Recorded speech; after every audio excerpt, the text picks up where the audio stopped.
Hi, everybody. Welcome back to Hot Mike. I'm Bill Whittle, and I'm here with my good friend and fellow conservative out here in Hollywood. I used to think it was just the two of us.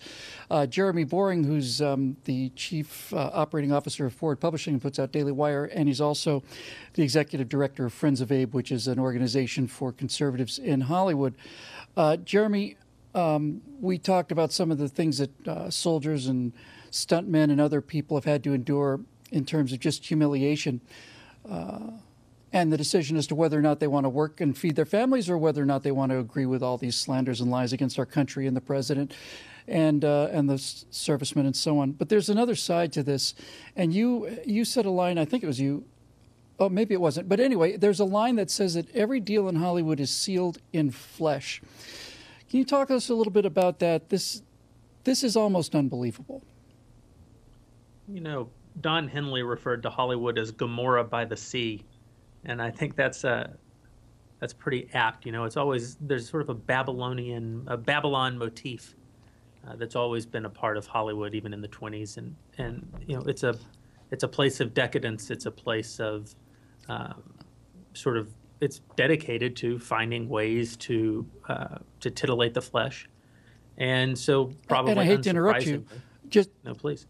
Just very briefly, the reason I had to just charge in here is it's absolutely true. If you go to the Kodak Theater, where they have the Oscars every year now in Hollywood, the entire motif is Babylon. They've got winged lions, and they've got it's just shocking, really. I'm sorry, I just had to throw that in. I remember looking around at where the Oscars are broadcast from, and I thought, what is going on? Yeah, I mean, and it's always been that. You know, I say sometimes that when you live in LA long enough, pretty soon you start getting a stream of people whose grandmas knew your grandma or some other thing. And they just got off the bus, fresh-faced in town, and so you take a meeting with them to kind of give them a little advice and a little shove in the right direction. And many times over the years, some wet behind the ears young actor from the Midwest will sit down across from me in the office and say, you know, I'm a Christian and I'm just here because I want to reclaim Hollywood for Christ. And I always have to tell them, he was never here. Like, that's not what Hollywood is. That's not what Hollywood has ever been. Yeah. No, he's away for the summer. He's up in, yeah. Got it. But even big stars, major names, basically sexual activity with producers it's almost part of the deal, right? It's almost in the contract, for God's sakes. Yeah, I think all of these are sort of the same issue. You know, we started off talking about Last Man Standing, and my take is only very slightly different than yours.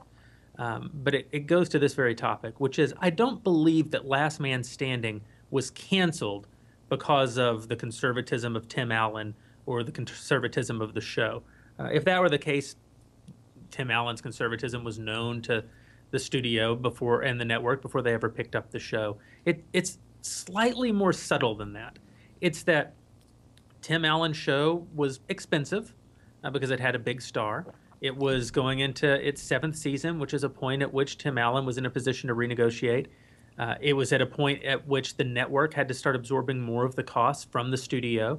There's a whole phenomenon in Hollywood where, because of the changing economy in Hollywood, in the old days, a network didn't care what studio produced the show. Now they care very much about whether or not they own a significant enough part of the back end of the show.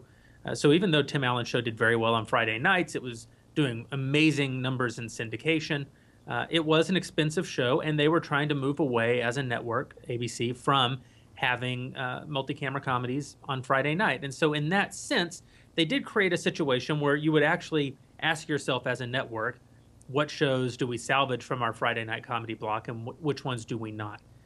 I don't think that it's just someone woke up one day and said, I can't stand this conservative being on the air anymore, let's fire him. But what it is that when decisions have to be made, when shows are on the bubble, when there are alternatives, that's when the sort of X factor of politics or worldview come into play. And, you know, in that situation, the sort of embarrassment that you might feel because you have this conservative show on your network, the kind of fact that you have to shuffle your feet a little bit when you tell the people at the cocktail party down the street that you're producing this pro-Trump schlock on your air. That's when it really. I mean, we have these obvious horror stories like what happened to Mike Schlitz and others, but I do think those are the exception.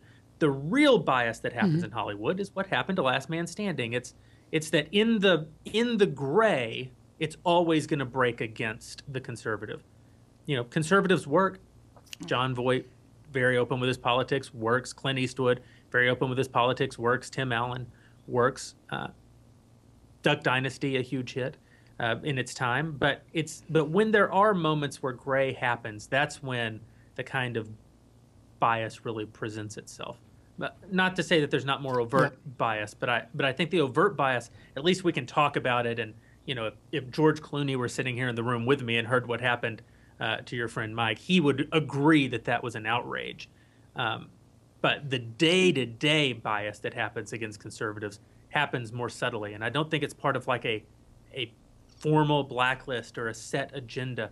It's just the result of the fact that the people who have power in Hollywood have unchecked power, because the people who don't have power in Hollywood want to be a part of what this town and community offers so badly that they will suffer so many indignities.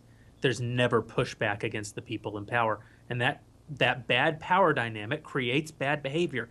That bad power dynamic creates bad behavior even in otherwise affable, decent fellows who would never say anything if knowingly to hurt the feelings of a conservative if they knew that the conservative was in the room. But they never have to acknowledge that there is the possibility of a conservative in the room. And so they act the way that you might act, that you might act in a locker room somewhere. They don't check themselves at all. That's right.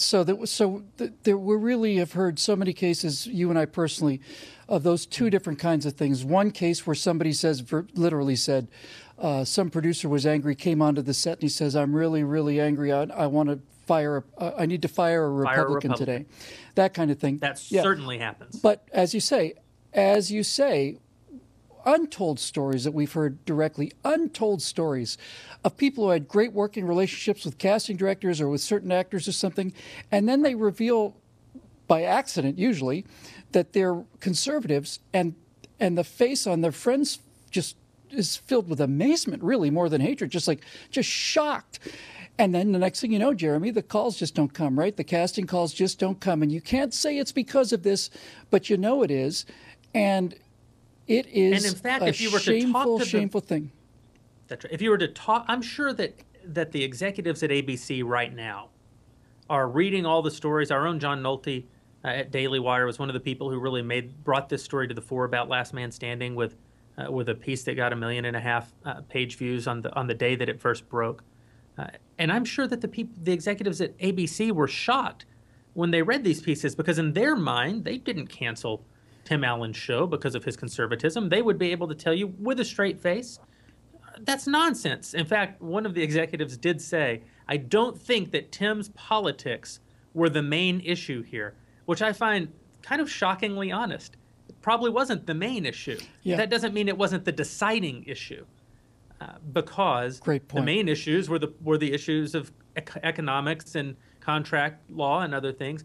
But down in the quiet place, down in the gray, there's also this little bit of embarrassment. So that's the easiest one to add. You bet. Jeremy, I'd love to do this again and soon. It's great talking to you about all this. It's great to hear an inside voice. And thanks very much for joining us from way down the street there. Bill, thank you for having me. Okay.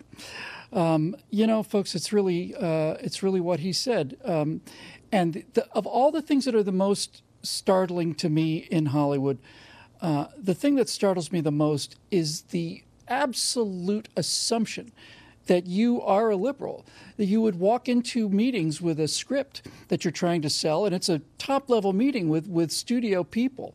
And before they even start the meeting, they'll say, "Hey, okay, great, let's get going. By the way, I'm an Obama bundler. How much can I put you down for?" And then you can talk to me about selling this script that is your lifelong dream. The number of people who openly just anybody, to utter complete strangers, says, "These two Republicans and Donald," just the assumption that if you live in this town or certainly work in this business, you're a big old progressive. And as I say, Hollywood has the entire spectrum of political thought from far left on one hand to the extreme left on the other. So this thing is real. In any event, we'll have more stories to talk about as we get further and further into the show. It's a pleasure to be here on NRA, the home of real Americans who understand actual values. We will be back tomorrow. This is Hot Mike with Bill Whittle right here on NRATV.